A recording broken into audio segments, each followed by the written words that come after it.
This should be the last video that I want to do on Temple of Blood for a while now. They're not worth my fucking time.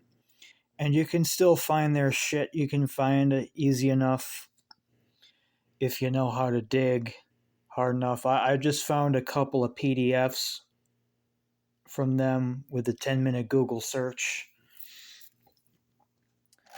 So I'm not going to be reading you two different things. I'm going to be reading you some Temple of Blood and how they differentiate from their Order Nine Angles brother organization or father organization that spawned them, how they're a little bit different, how they're the same, and what it really all boils down to. So this is one of their first fucking PDFs. Their Discipline of the Gods, Altars of Hell, and Apex of Eternity. This is the Exazar publication. Of course, it's PDF. They're very horrible quality. I have to zoom in, really zoom into. The pages have been fucking shrunk just in order to fucking read them. First edition, limited to 333 copies in honor of Karanzan. Yeah, fuck you.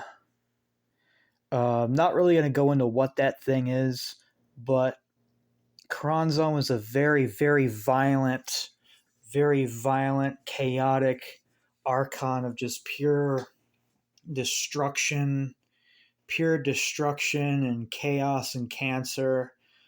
That was discovered by John Dee and Edward Kelly and was later evoked by Aleister Crowley and Victor Newberg in the Saharan Desert.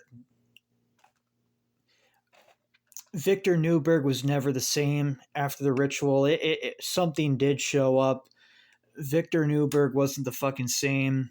Fucked Aleister Crowley up pretty good too. Both of them, they were never the same, but Victor Newberg got the worst of it. He was really, really damaged. He was really damaged. He was never the fucking same. But yeah, this thing, whatever it is, it's not in any of the 72 Goetia. It's not in any of the demons on the Joy of Satan ministries. It's not really in any they're in traditional or spiritual Satanism or demonology. There, whatever this thing is, it appears to be a violent archon. It may even be an Abrahamic deity, an Abrahamic force. There, some Kabbalists, whatever, say that that the Karanzan is a reverse or an inverse of Metatron. I'm not really gonna go into what that thing is, but anything to do with the Hebrew bullshit, I don't fuck with that.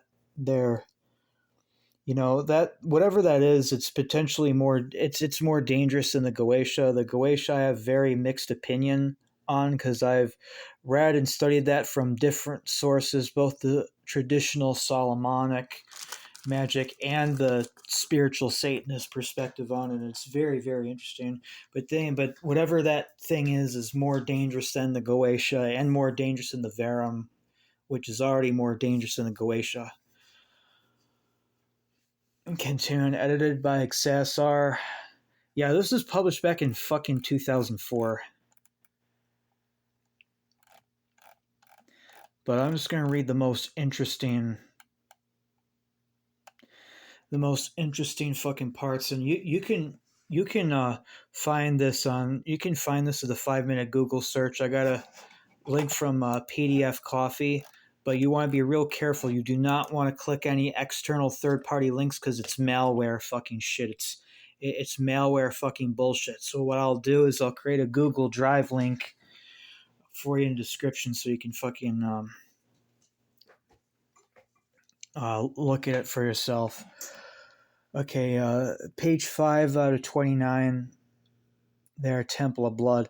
For those so inclined, the focus and direction of Temple of Blood. For those so inclined to work with the Temple of Blood after proving their Nocturnian potential, our aims are threefold. First, we wish to hold our highest priority in the creation of a new being.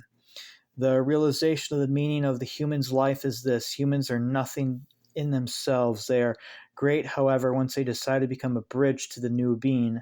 Variously described and symbolized by Homo Galactica, Nietzsche's Ubermensch, Noctulians, vampires, and the various titles given to the alien beings in such mythology. Any and all humans who fail to embrace this evolutionary urge will serve as food and as a resource to be used by the new being, as a human would a lesser animal. Thus is our philosophy, to find a way of being terror to the Magian. So much sweeter will their blood essence be to consume. Second, the infiltration and manipulation of organizations and forms its sinister potential. Arianism, particularly more religiously fanatical forms it, such as Christian identity, are a good example. The manipulated Noctulian is to use or forms their own presence in the dark and changing in subtle ways. Followers of such forms find a more sinister direction. For example, the identity using the knowledge of biblical doctrines and prophecy to encourage war, hardship, system disruption, the scriptures as guidance and proof of the message you are sending to the adherents of the said form. Any form of the transhuman system disruption or satanic direction to it may be of use here. The key is finding a form of itself and into the dialect and empowering it further, causing a saturation in a causal energy. Third, disruption of Magian organizations, whether they be overtly occult forms such as Judeo-Christian churches, Wiccan covens, pseudo-satanic temples, or more physical down-to-earth forms such as Magian political groups and government. These need to be infiltrated and disrupted by Behemoth magical means in the ways which are detailed, not available to the public, as well as more physical and practical means. The temple itself has been a means for the Noctulian Empire to provide a harsh alchemical change for those who seek it, allowing them to aid in the dialect and their own. With the knowledge and skills attained during the transformation, those few who become the Noctulians will join us in our harvest and pass through the jihad as one of them who will reign immortal in the dark land. Come as a reaper, for thus you will sow. Black Book of Satan, Lord Karnak, 114-year Fan era Horrificus. I couldn't tell you what year Fan or all that other edgy shit means, but basically they wanted like the Karma Rouge type of bullshit. They want a year zero. If you don't know what that is, what they do in communist countries, they completely erase history. And all the new children who are like born in the empire, like, this is year zero. This is the first year. There was never a history of any sort before us. We are your gods. This is the Garden of Eden. We created you. Nothing existed before us. This is the first year. This is the second year. This is the third year. And nothing absolutely existed before us. Just like complete Orwellian, just rewriting of fucking history. For those who wish to work with Temple of Blob or seek guidance, a Temple of Blob representative can be contacted at bloodtemple@yahoo.com. That being said, if you think you are tough enough now, you shall be rudely awakened. Serious inquiries only. And there was one at Proton Mail, Hush Mail. I'm sure those are all down, but, feel free to fucking troll them. Just send them fucking trolls. Send them, I don't know, malicious links, whatever. They fucking deserve all that. That's the least they deserve. They deserve to get fucking stomped. By the way, in that little intro, they still did not say what the third directive was. They said that the first directive was to create the new being. The second directive was infiltration, but they never said what their third fucking objective was. Discipline of the Gods by Sarazag Kala. See if this is any worth fucking reading to you. Yeah, I'll read a little bit more there. Like I said, I don't want to spend too much of this. I want to wrap this up in about, we're 9.5 minutes through. I like to wrap this up by like 12 or 15 minutes and then share you the Order 9 Angles Code of Sinister Honor and then spend the last 10, 15 minutes just breaking it all down. So I really want to get this wrapped up in like 30 or 40 minutes. Satanic Monkhood by Sarazag Kala. History is made up of the destiny of civilizations decided by hard men. That is true. Hard men are only bred via hard experience. All that is caustic, severe, harsh, and cruel compromises the territory on which the vampiric, satanic, demonic aspire much traverse and master. The horribly mangled, whited sepulchre known as modern thought and current theology safely sidesteps which that with care that which truly merits the title Sinister. False so-called Satanism of the Anton LaVey and Setian veins via see the archetype of Satan as purely unbridled hedonism, a domesticated consumer and seeker of the so-called pleasure and so-called hidden knowledge, nothing more. Stark fact remains too much indulgence breeds individuals who are soft, fussy, and generally classified as a dross human population by sinister standards. The idea of Satanism being nothing more than pursuit of pleasure, a proud hedonist which functions within the safe and legal confines of Western society, is false. What is more, is an insult to the very idea of Satan and black magic. The concept of Satanism, promulgated by the Church of Satan, is itself part of overall the Magian deception.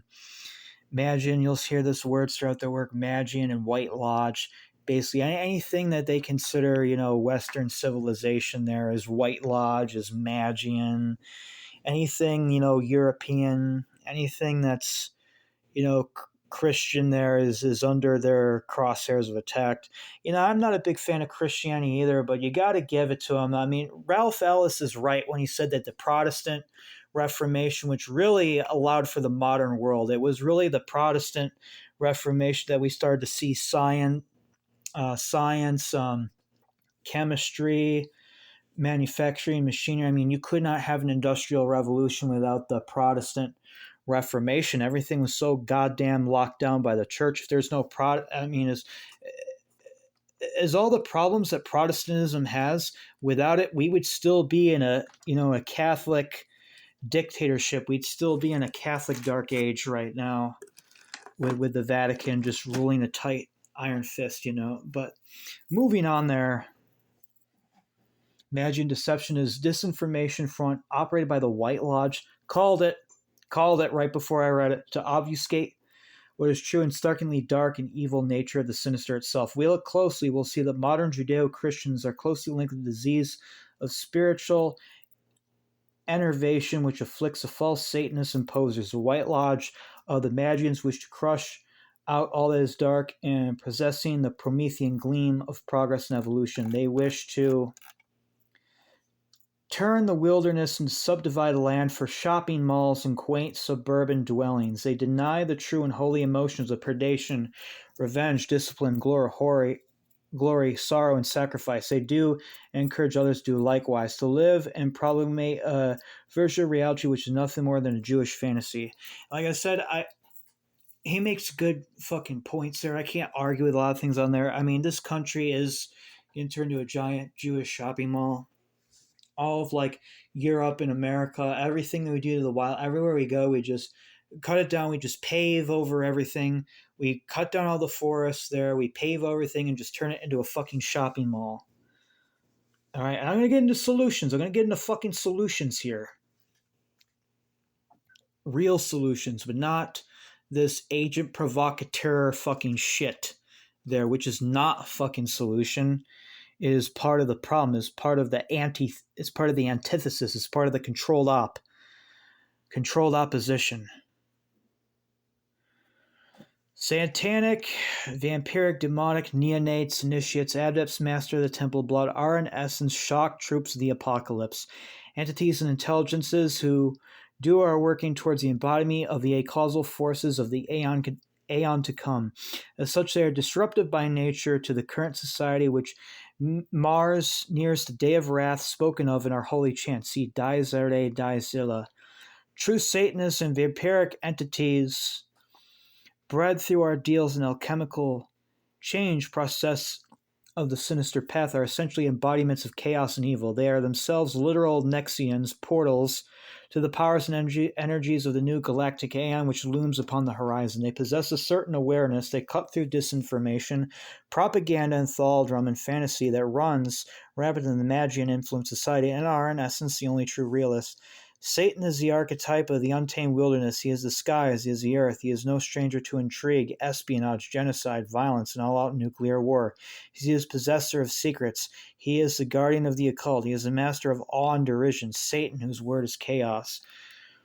Satan is what we strive to become literally in real life, not a person who only assumes a tint of sinister within the safety of a ritual setting, but then rather a walking demon of darkness, an undead, uncool, uncaring clan deathsman.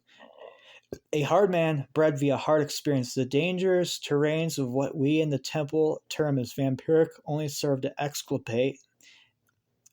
explicate new sort of intelligence, the entity which is alien and very disruptive to modern society, which neonates of the temple of blood seek to become. Erase all images of the emasculated and romantic version of the vampiric that is promoted via media and most films. That has nothing at all to do with physical reality of vampiric intelligences, which exist embodied on the physical and disembodied on the astral. The nature of vampiric is extensionally catalogued as folklore across all the planet, has been recorded for thousands upon thousands of years. The preconceived Magian Nazarene ideals and falsehoods which are engraved via neurological implantings in childhood must be erased from the mind of the neonate if she wishes to reach that backwards darkness and become something which is more than human. All old and outmoded forms of body and psyche must be discarded. The spirits of the undead gods must inhabit the new vessel which has been cleansed by the holy fires of ordeal, trial, and hardship. All unproductive neurological imprints may only be erased through exploring the shadow self of the world through one's own psyche and body, exploring and learning to use the dark, hard world as one's arena of operations. The earth itself, tui sunt cali tua est terra, is the working area of the holy and immaculate Satanists and vampires of the Temple of Blood. Via the temple, you will, if part of said temple, be aided in the eradication of chaff from your being. You yourself must be willing to step into the caustic and sinister black flames of change. I mean, there's a lot to break down here. I see where a lot of this is coming from and how it'd be really attractive to angsty teens on the autism spectrum. It really is. If you're uninitiated and you don't know your occult and you're just fed up with the church and you're fed up with the mass consumerist corporatocracy, their corporate oligarchy that is current government, current regime, you could say, in charge, and you're fed up with Christianity, you're fed up with atheism, you're fed up with materialism, you're even fed up with Anton LaVey, you're fed up with all that shit. This is basically a honeypot there. It seeks to trap, those bright young minds on the autism spectrum who could really, go on and do great things, but co-ops them and turns them into the fucking agent provocateur, fucking terrorist sleeper cell shit. It's drawn on a lot of things, drawn on Nietzsche's Ubermensch, Nietzsche's Supermen. There are also some Nazi literature, the Vrilya, the Supermen. I forget this fucking author, but I think wrote a book called The Coming Race or something.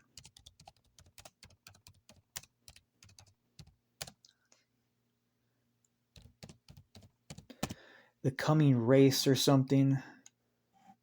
The Coming Race by Edward Bulwell Lytton.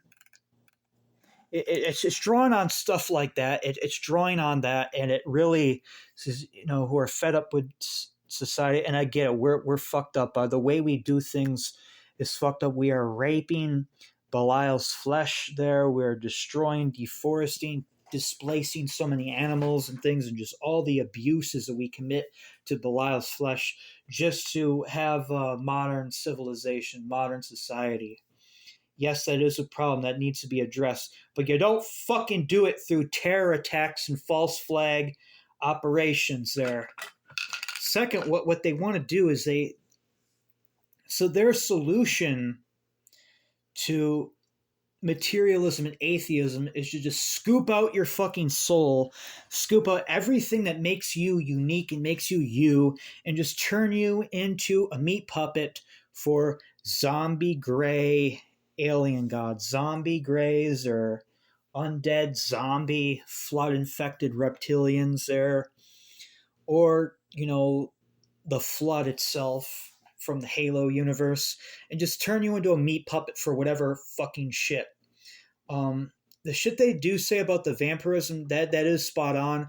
Vampirism is not like Twilight. It's not like the movies. It's not even like fucking Nosferatu, even, or like the fucking like Bram Stoker movies. It's not even like that. It's a lot more horrifying.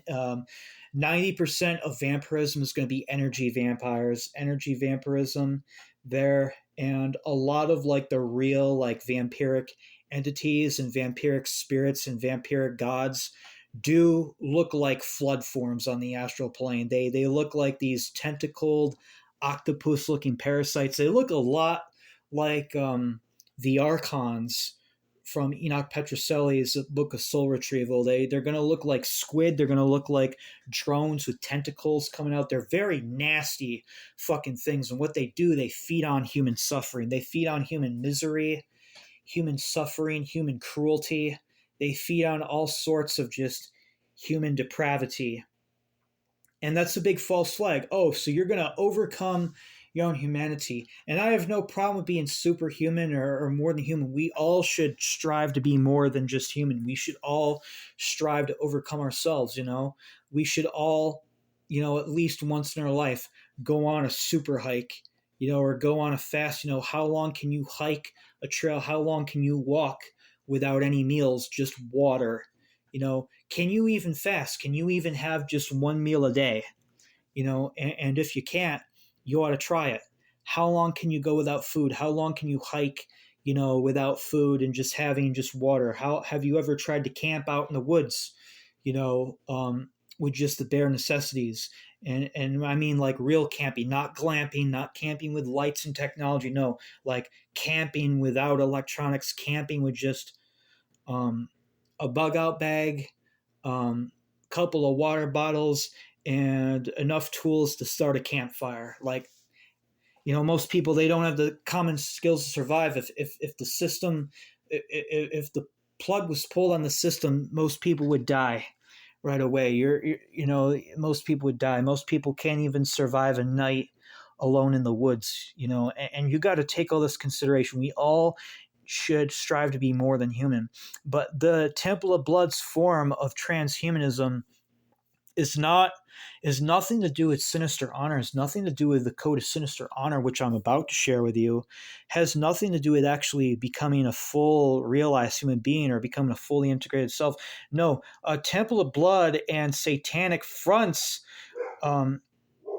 version of transhumanism is to embrace absolute worst psychopathic, egomaniacal, psychopathic, fucking murderous, just completely unhinged,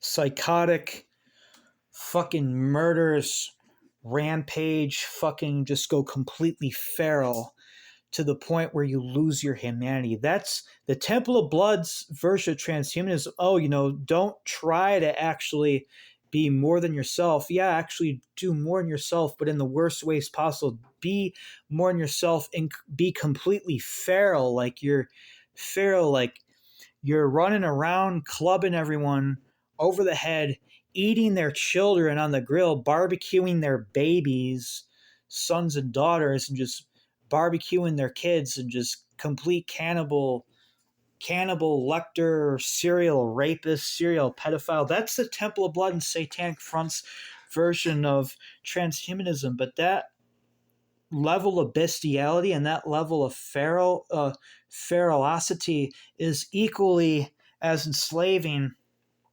as the human domestication that we see with a late stage crony capitalist, corporatist, corporate oligarchy that we see today. See, both forms are equally enslaving. Yes, modern high level corporate consumerism is enslaving, but being such a fucking beast that you lose your humanity, you destroy your own soul, and that you're a living vessel, you scooped out your own soul, and now you're a meat puppet for nasty fucking astral flood forms and astral fucking parasites there. That you're just complete fucking beast. You're a fucking Wendigo there. That's not liberating. You're a pet. You see, you traded one master for another. Where you used to have, you used to have society and religion, you used to have the super ego, their collective morality, collective fucking mastership, rulership by the collective, rulership through patriotism, rulership through God or morality or state or whatever. But now you traded it, and now you're on the leash of a fucking gray. You're at the end of a leash of a fucking gray or a fucking reptilian or something even worse. One of those fucking astral parasitic flood forms. You're on the leash of one of those fucking squids or whatever that Enoch Petrocelli drew in the Book of Soul Retrieval.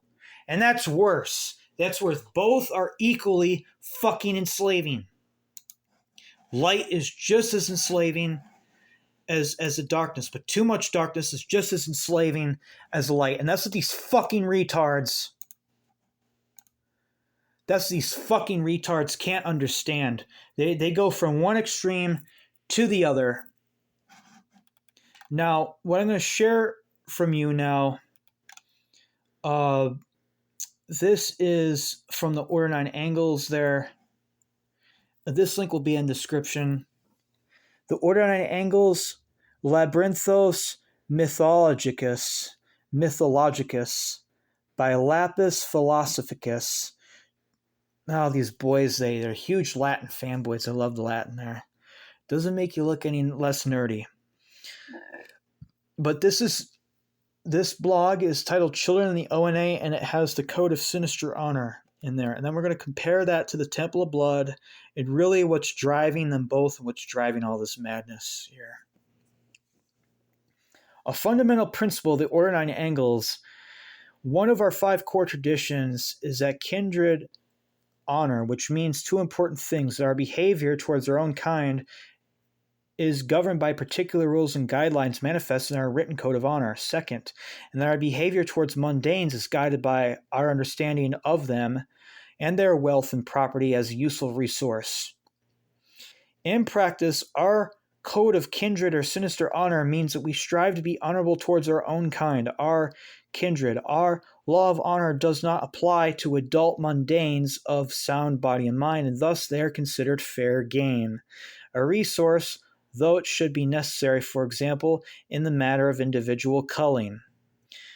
Culling, that's the word Niners and Temple of Blood use for their ritual killings, their ritual murders there. When they ever have to get rid of anybody as part of a greater ritual or to cover up a crime, something they call it culling. Now, honor demands that we give them a sporting chance by subjecting them to certain tests in order to verify their mundane character.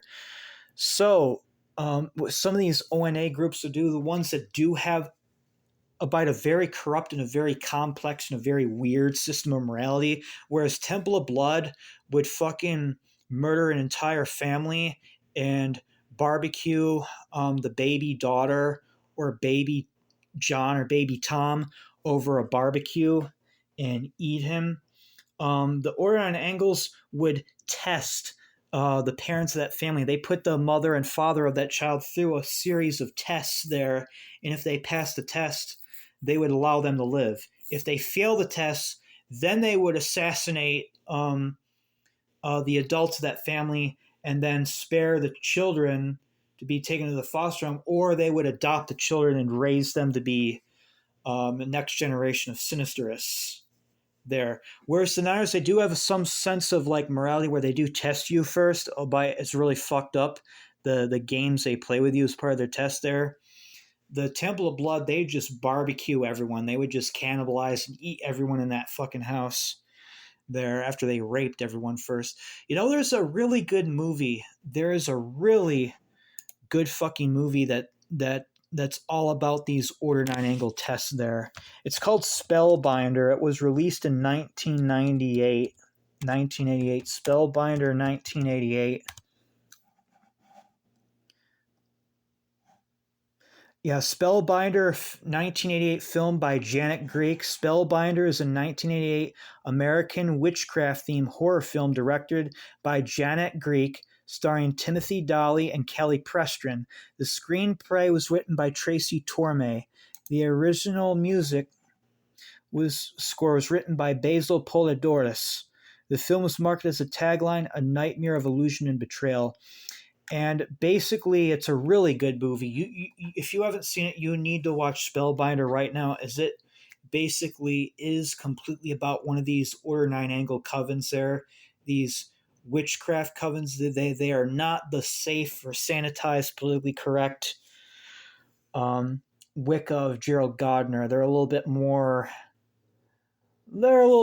predatory, a little bit more dangerous. And basically, this young girl, she plays a victim there, White Knight there, and stages an attack where somebody like hits her, like fucking like is slapping her around and beating her up outside of a high school ball game, whatever. And then a gym coach or whatever finds her out, and she's like, "Help me! I'm in danger! I'm in danger!" And I'm not gonna really spoil it for you, but the whole fucking movie there is this guy. He's trying to rescue this woman this woman, but it turns out it was all a game, and this guy was being tested. And the girl there, who was supposed to be the victim there, she was a member of the coven, and they were testing him out to see if he was a viable human sacrifice there.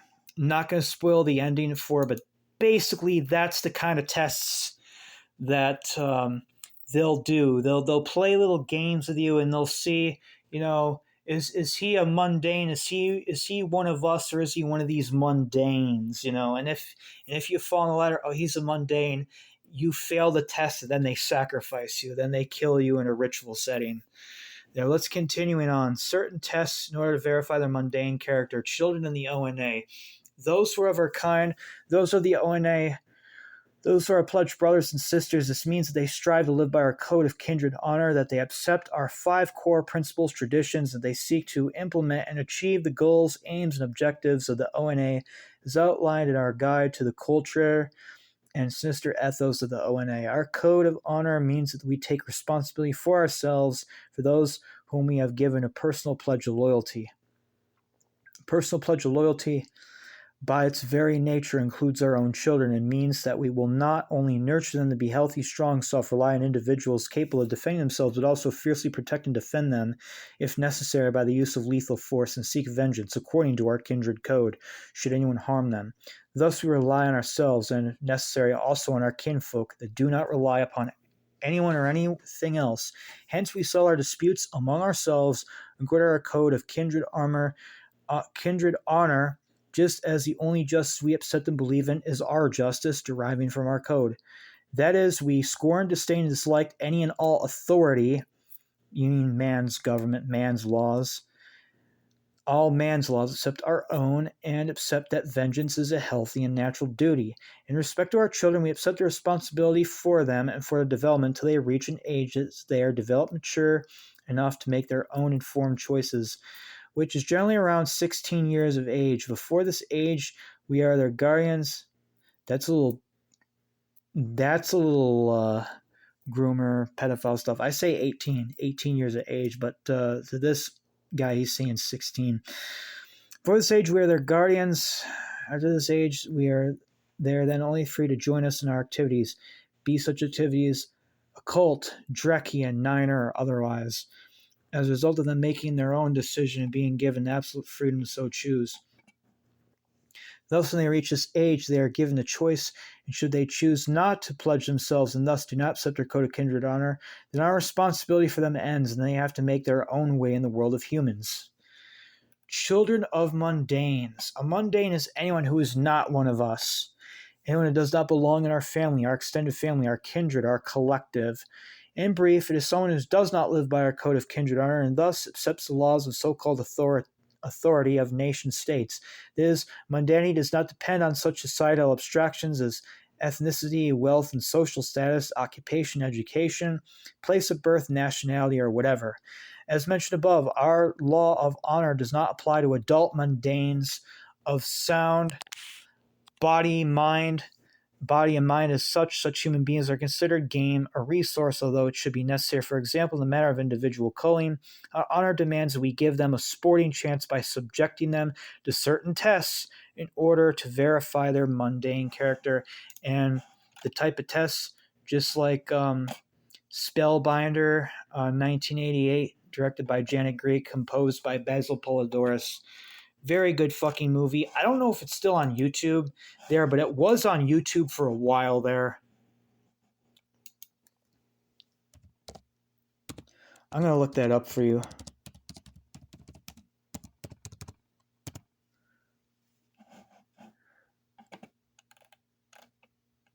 Yeah, it's on there, but you have to subscribe with MGM there. It's not free. That sucks. That was a really good fucking movie. That's one of my favorite movies, actually.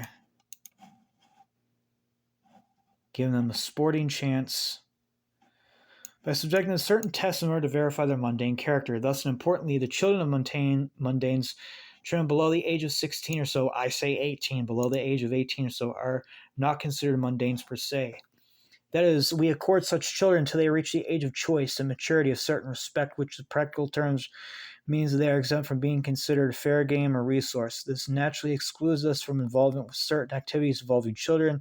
It also means that individuals with certain proclivities involving children are regarded to us as certain proclivities, meaning pedophiles, meaning Temple of Blood pedophiles involving children, are regarded by us as dishonorable individuals who are most certainly not of our kind.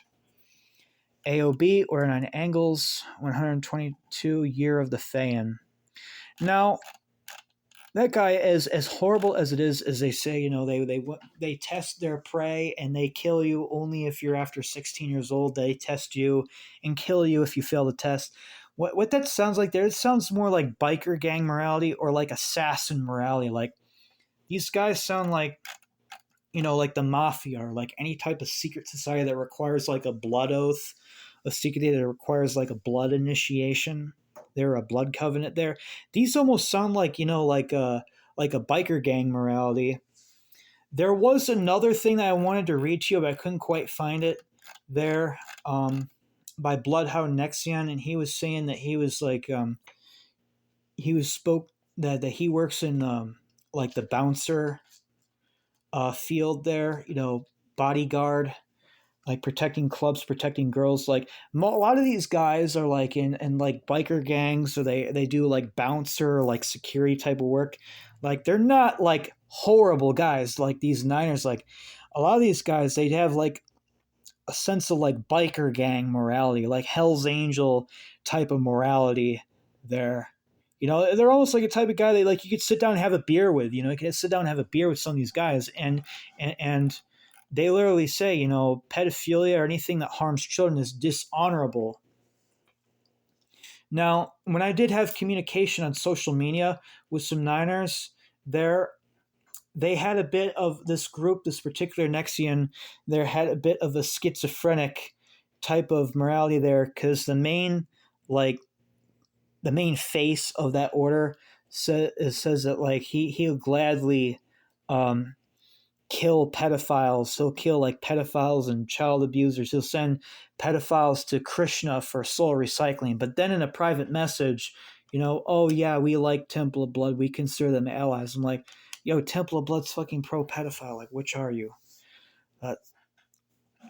A lot of these guys there, they seem like the Niners there. They seem a hell of a lot more tame than the Temple of Blood. So what we just read there, the Niners, they are a British organization there, a British system, and then the Temple of Blood, they spun out of it. The Temple of Blood's gone completely rogue, and the biggest problem there, why Temple of Blood is so bad, and Satanic Front, its sister organization, why they're so bad, is they're all sinister, but no Newman. Another word they call it the sinister, honor the sinister Newman. All sinister, but no spirit.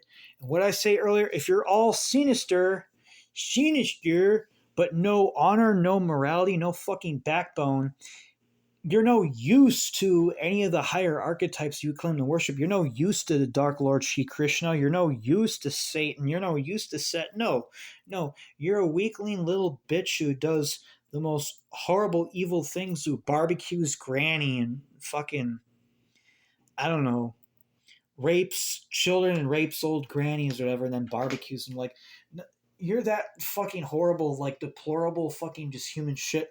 Like, Satan doesn't want you. The real Satan there doesn't fucking want you. No, you're gonna end up being enslaved to a gray or a reptilian if you're lucky. But most of our before that, you're not even gonna be worthy of that. You're gonna be enslaved, and your soul's gonna be devoured by a parasitic squid or a parasitic archon.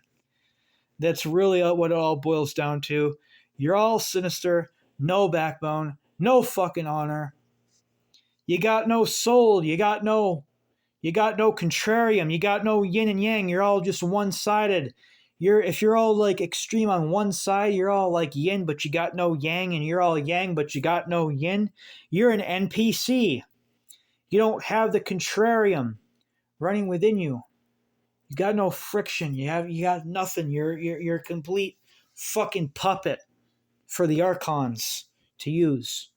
Now, what does Temple of Blood actually believe? Like, what is their spiritual fucking system there?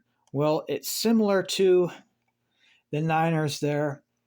It is like more biker gang, assassin morality, but take it to the extreme. Anyone who's not of their cult, anyone who's not their cult, is to be used like cattle, used like game. Basically, Talmudic. Basically, what it is, it is a Talmudized, Neo-Sabbatean, Hare Krishna death cult. Now, I know that's a big mouthful. It's a lot to fucking chew. But I'll break it down for you. They're Talmudic in the sense, as we just went over earlier in the code of the Sinister honor there, or the Niners there. Anyone who is not one of them is a mundane. Anyone who's not a blood-born Jew is a mundane, is a profane. It's us versus them. You're either an assassin or you're profane. You're either a biker gang member, you're either a whatever, you're a Hell's Angel, you're a Mongol, you're a whatever, or you're a profane. You're either a Jew or you're a Goyim. You see where this shit comes from? It's very Abrahamic. All this us versus them, and there's chosen Noctulians, and there's this chosen elite group of Drecki and Sinisterists or Noctulians, and then there's a bunch of mundane Goyim that are to be used and fed upon. Where does that come from? Where does that fucking morality system come from? Fucking Abrahamism. It's all 100,000% from the Torah, from the Old Testament Bible, and the Talmud. It's 100% Abrahamic. You are not going to convince me in any way that this is somehow fucking pagan. Anyway, yes, it is good to have strength. It is good, it is virtuous to cultivate strength, to worship strength. But not to the point where you're so fucking strong. It's a goddamn handicap. You worship so strong that you actually are a weakling motherfucker. Because anyone who's not in your psychopathic fucking cult is to be fucking food. So they're a Hare Krishna death cult. And yes, I have the regret of talking to these people long enough to get to know the Krishna thing. The way they see it, they have a dark Buddhist, they have like a dark Hindu cosmology where basically Brahma and Shiva and like all the lesser gods, Buddha, are all like cosmic deities or like pro-cosmic deities, but only Krishna and Vishnu are like the beyond the cosmos. They're like anti-cosmic deities of pure chaos. So they see Krishna as like a mediator between the anti-cosmic chaos that is the Vishnu, and the bridge to like the Shiva, the Buddhas, and like all the cosmic level gods. And because of this, they almost view Krishna as like the void, as like the avatar of the void. And because of this, they see Krishna as enjoying everything. Krishna enjoys rape. Krishna enjoys torture. Krishna enjoys ritual abuse. Krishna enjoys pedophilia and child torture and child murder. Krishna enjoys human trafficking. Krishna enjoys war, genocides, and holocausts. Krishna enjoys everything bad that you can possibly think of, as well as everything good, because Krishna is non-dual. This goes to the non-dualism shite, which I don't have time to get into now, but basically, if you're non-dual, if you're non-dualistic, then you're non-reality, then you're reality denying, because all fucking reality is based in contrarieties: hot, cold, night, day, summer, winter. Christ and Satan, for fuck's sakes. Now we're speaking in contrariums there. Michael Tsarion is right. That's why the Christian church had to invent Satan, had to invent the Christian Satan, as horrible and as flawed as it is. There, it's really fucking inferior. It's really inferior ripoff to the Holy Samael, who is far superior and is far above your fucking Christian Satans and your Christian devils and Islamic fucking devils and all your fucking bullshit that you can pull out of your asshole there. That's going to be for a whole nother fucking video. But Michael Tsarion is right. The Christian church had to invent the Christian Satan because the one season Jehovah, the one season Yahweh completely fell apart. It wouldn't even work. It wouldn't even work for 5 minutes in the fucking Bible. This one Jehovah blessing the shit out of the Israelites, blessing the shit, giving them all these boons and shit. And then you say its name wrong, and all of a sudden it's the 10 plagues of Egypt. He's cursing the Hebrews. He's cursing the Israelites, dropping all this hellfire and brimstone curses upon his own fucking followers just because one of them said his name wrong. Or they accidentally touched this magical fucking box, the Ark of the Covenant touches magic box and they get instantly fucking vaporized. I mean, come on here. I mean, the one season Yahweh wouldn't even work with their own paradigm. Their own fucking Old Testament and Torah scrolls wouldn't even allow it to work. Wouldn't even allow it to happen. So this schizophrenic Jehovah, which does absolutely nothing for Christianity, does nothing for Christianity, it wouldn't fucking work, and that's why they had to invent the Christian Satan. But if you're basically... I'm going way too far off topic there. I went way too far off topic. Basically, if you're non fucking dual, you may as well give yourself a lobotomy, because all experience is equal, right? Well, you know what's to separate an orgasm or having a full belly from getting your limbs chopped off or getting tortured, you know? Like, all experiences is the same. All experiences is equal. Hare Krishna. You know, like 1 minute, you have a full belly, Hare Krishna. You jerked off, you had a good orgasm, Hare Krishna. Oh, now it's some Muslim terrorist, Islamic terrorist with a fucking scimitar cutting your wife and children to pieces in front of you. Hare Krishna, though. Oh, and now, now I'm getting my legs cut off. Oh, now you're getting your fucking arms cut off.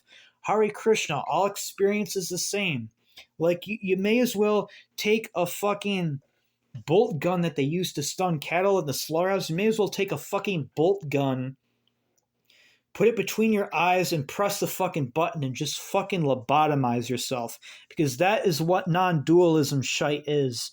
The Temple of Blood, they worship a non-dualistic, you not even say anti-cosmic, because anti-cosmic implies against it. There implies an attachment to a hard contrariety. It's not even anti-cosmic.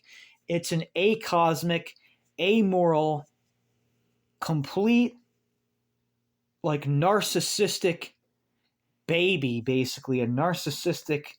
They basically infantilize the divine. They infantilize Krishna. Krishna is this big cosmic baby who has no sense of morality, right and wrong, and enjoys everything you can think of. You could offer him a hamburger and another person could take a big shit on a plate and offer the shit to Krishna, and Krishna would accept both offerings in equal measure.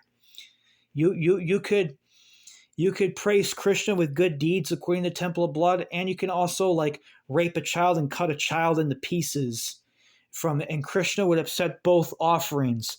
Like, what does that do for you?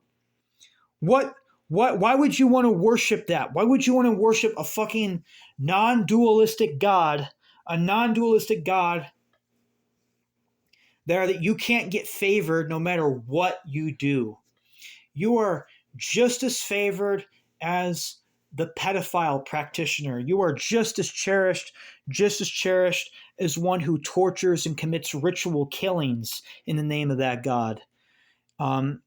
Your all your candy and offerings and all your sodas and wine are just as equal as a pile of dog shit offerings that the fucking devotee next door is putting dog shit on a plate and offering. You're held in equal esteem. Like, why would you want to worship that? You can't get any favor. You're not going to be any favored more than any other devotee. You're all treated the same. That sounds a lot like spiritual communism to me. It sounds a lot like spiritual fucking communism. And that is not strength. That sounds like spiritual mediocrity and spiritual dog shit is what the fuck that is. So they are Hare Krishna death cult. We broke down the Hare Krishna. We broke down the non-dualism. Now the Sabbateism. If you don't know what that is, basically Sabbateism is an accelerationist philosophy there. Redemption through sin. Essentially, the corrupt, dark Sabbateism, how it's practiced today, is you sin, commit rapes, pedophilia, committed so much crimes there that the world literally runs out of sin, and that the Messiah is forced to intervene. The Creator is forced to intervene. The Messiah, whoever, is forced to intervene and end the world, basically, because you've so depraved, so corrupt there that like God is basically forced to destroy the world again, like he did through the biblical flood, and then God is basically forced to destroy the world. So what they want to do, they commit enough crime, Krishna is going to be forced to intervene, and Krishna will install a global Krishna dictatorship, but favoring Temple of Blood members. The Temple of Blood are going to be like the highest like spiritual caste, and anyone who is not a Noctulian is basically going to be like an untouchable, essentially. Now, Sabbateism, it's a completely another rabbit hole. That's going to require a completely different video, but I know we're really pressed on time here. What that is essentially is the main meat and potatoes of it is that there are two Torahs. There are two Bibles, essentially. There is the 5 books of Moses. There is the Bible, the Old Testament, the New Testament, the 10 Commandments. And then there is a secondary unwritten Torah, or an unwritten Bible that is completely spiritual, that only exists on the astral plane. It is completely idealistic, and as it purely exists in the mental planes. It has never been committed to writing. So Moses goes to Mount Sinai, right? He receives the law of Moses, and the first set of commandments is supposed to be like a lot very sounding like Mark Passio, like natural law, anarchy stuff, do what thou wilt, but cause no harm. Love your neighbor as yourself and love God. Do what thou wilt and let it cause no harm. That's basically the first slab there when Moses goes to Mount Sinai. That was the first slab he received. He goes down there. Now, and Moses sees all the Israelites completely going ape shit, just going crazy, fucking doing all this crazy shit, rape and murdering each other, fucking sacrificing each other's virgins, stabbing each other's hearts out in front of cow-shaped idols or whatever, shooting cows with rocket launchers. I had to throw that in there. Just going absolute bonkers. And Moses is like, these people are completely retarded. this can't help them. They can't have this. They'll completely abuse it. So he throws down the table. He smashes the libertarian commandments. He smashes the anarchic libertarian commandments. He climbs back up Mount Sinai, or if you listen to Ralph Ellis, Moses is really Akhenaten. So Moses slash Pharaoh Akhenaten climbs back up the Great Pyramid to receive a second set of commandments from Jehovah, or basically Set. So he climbs, and not that Moses and Akhenaten is someone you should idolize or really embrace anyway, because he did have a lot of problems there. Ralph Ellis, on a Unslaved episode there, Ralph Ellis asserts that Moses slash Akhenaten was a cult leader, and he used child labor, and he was a bit of an abuser. He was a bit of an abusive, like Jim Jones type of a cult leader to his fellow Israelites. There, if you want to look more up, go to unslaved.com, choose a basic membership, and just type in the search bar Ralph Ellis Akhenaten or Moses, and those podcasts will come right up there. But pretending, that let's go with Moses really is Akhenaten. Let's go with the Ralph Ellis one. Okay, so Moses descends from the pyramid, the Great Pyramid. He sees that his cult followers have completely gone insane. Okay, one of two things can happen. Okay, they're outside of Akhenaten's control. It's like, God damn it, I gotta control these people. Or it's like they're so debauched and so fucking bestial that even it scares even the psychopathic Jim Jones character that is Moses Akhenaten there. And you gotta be bad. If you're scaring Moses Akhenaten there, if you're like spooking him there and getting them all pissed off, it's probably really bad. So Moses Akhenaten climbs back up Mount Sinai, or climbs up the Great Pyramid. He goes back to Jehovah slash Yahweh slash Set there, most likely. That's a whole nother fucking rabbit hole we can go down there. I don't think Set is really Jehovah there. I think like Yahweh or Jehovah is like the worst aspects of Set. Set is like the meta god, and like Jehovah would be like the most wrathful and the most like bestial aspects of Set there. But going on there, he climbs back up the mountain. He goes back to the burning bush and goes, "Hey, I need something that'll control these guys. They couldn't handle the law. They're too debauched. They're too wicked." It's like, okay, this is your 10 commandments. So he goes back down the mountain, and the actual commandments there, the 10 commandments that make it into the Bible, is the secondary set of commandments that Moses Akhenaten received. But the whole thing of Sabbateanism is based on that original first set of libertarian commandments that Moses smashed into bits. But it's a whole other rabbit hole we can go down there. Sabbateanism there, in defense of these guys there, I don't think they're all fucking bad.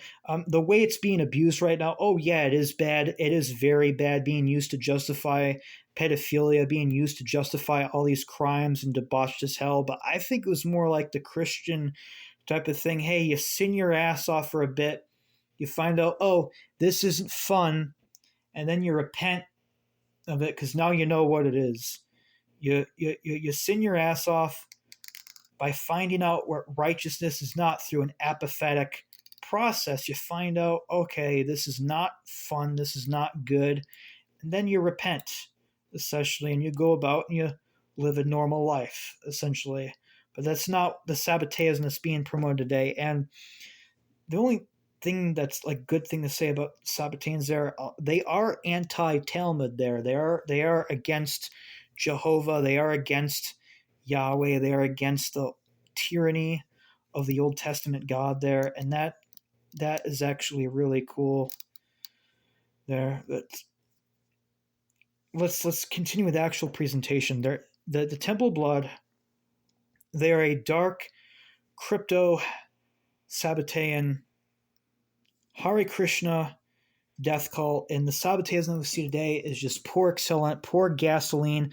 Quick in the apocalypse, the Creator will be forced to intervene, and for those of us who had accelerated, who poured this accelerant on society through the propagation of immorality and demoralization and destabilization, who've enacted, Bezmenov's, four stratagems to brainwash a nation, the Creator's intervention will somehow spare the Temple of Blood and even be favorable unto them and give them a fucking throne to rule over the world, to rule the world essentially in a new Hare Krishna dictatorship, a global Hare Krishna dictatorship.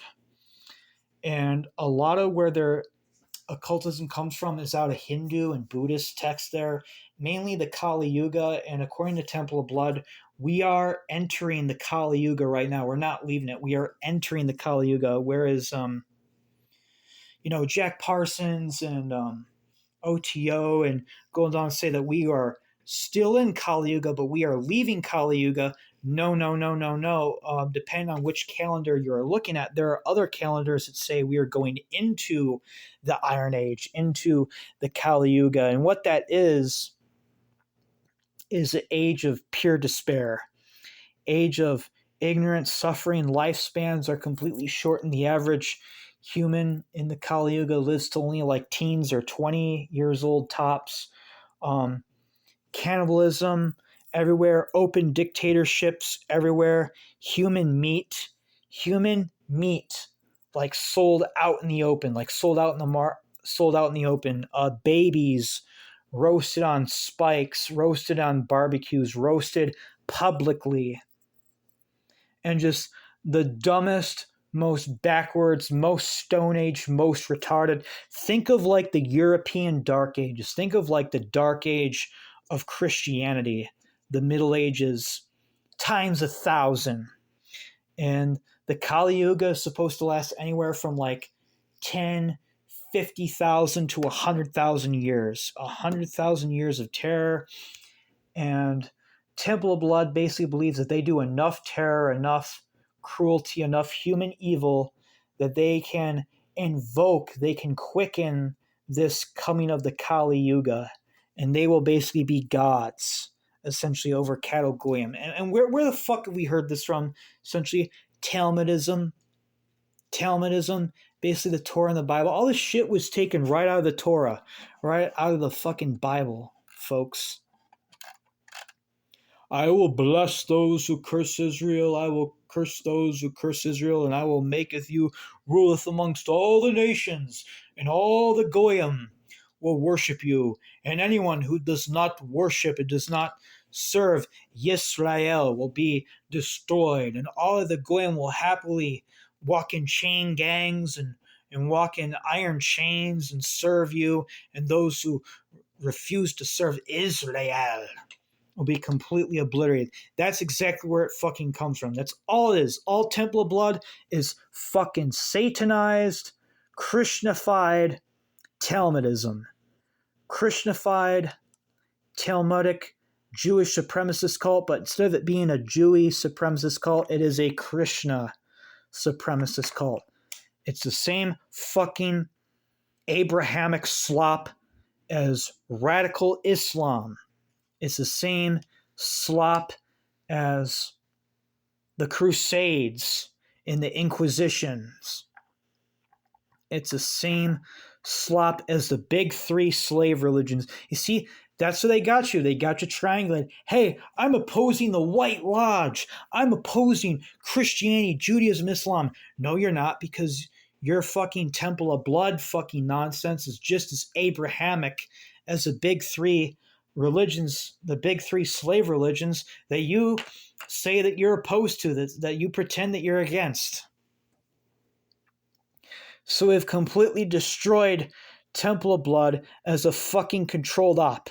And with one final fucking note here, to any real fucking Satan out there that could be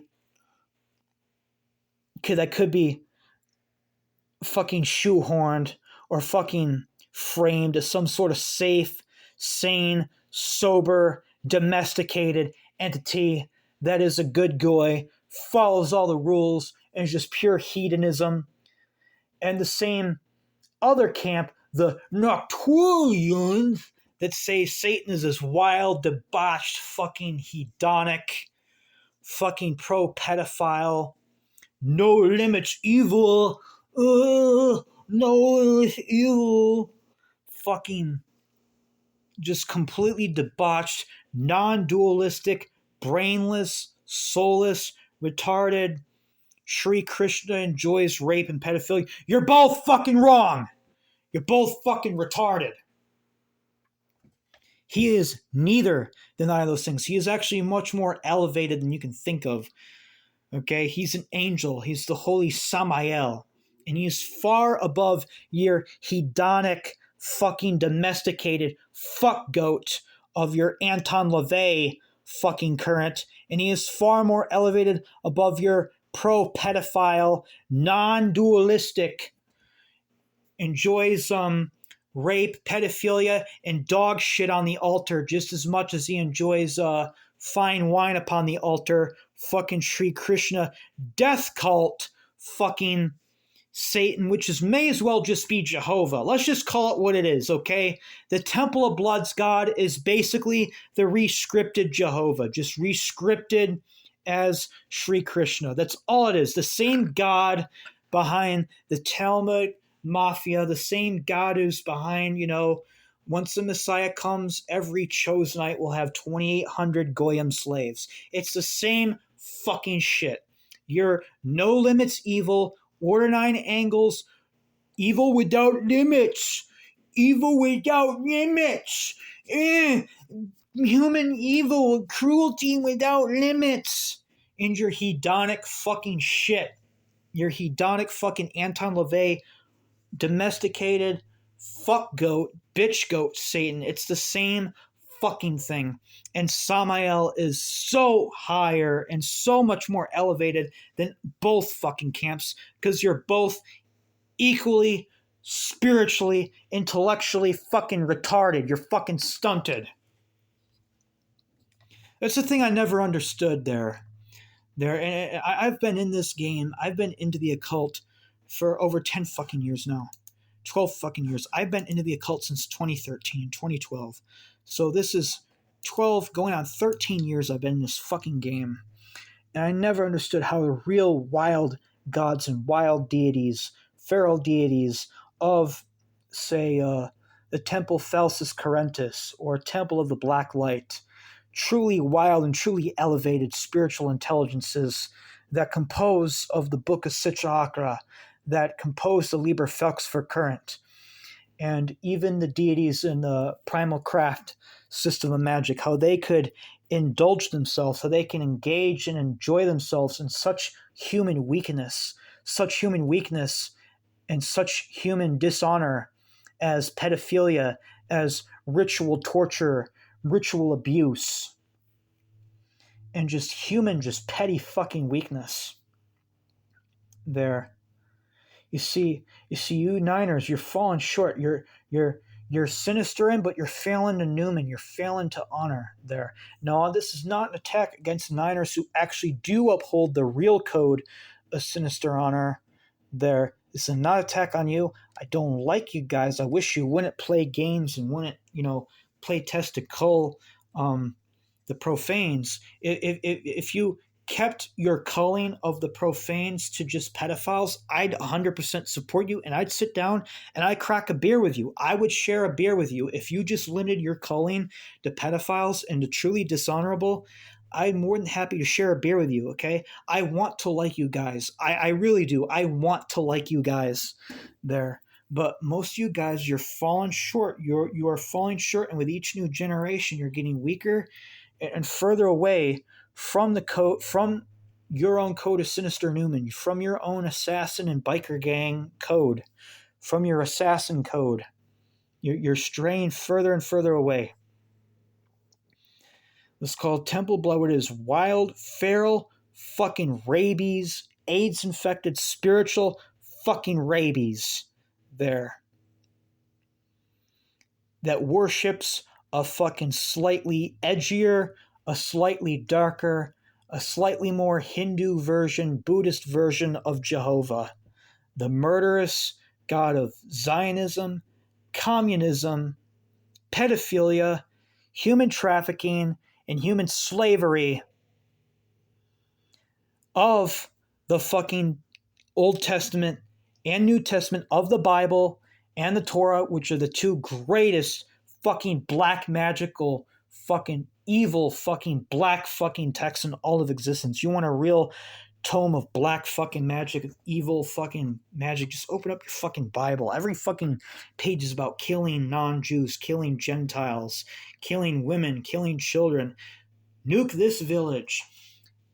Kill all the sheep, kill all the goats. Keep the children for your fucking selves. Is that a God that wants to elevate humanity, that wants to elevate mankind? No, that's more demiurge stuff. You see, you fuckers have fallen for a controlled op. Have you never heard of controlled op? Vladimir Lenin, the best kind of opposition is the opposition that we lead ourselves. You got the big three slave religions, Christianity, Judaism, Islam, and then you have the counter opposition, the controlled op there, which is basically just counter Christianity, slightly darker, reverse. People have called this reverse Christianity, have called like what most theistic Satanist organization, they call them reverse Christianity. No, Temple of Blood is the real reverse Christianity. That we gotta fucking warn about, that agent provocateur shit. Now, we've gone on way too long. We've gone on over an hour. We've gone on well past an hour there. But yeah, you're trying to fucking drag your fucking diarrhea, AIDS infected, rabid, foaming at the mouth, fucking dead fucking carcass up into my territory, up into my fucking what I'm doing. Get your fucking fake, fucking toxic bullshit the fuck out of here.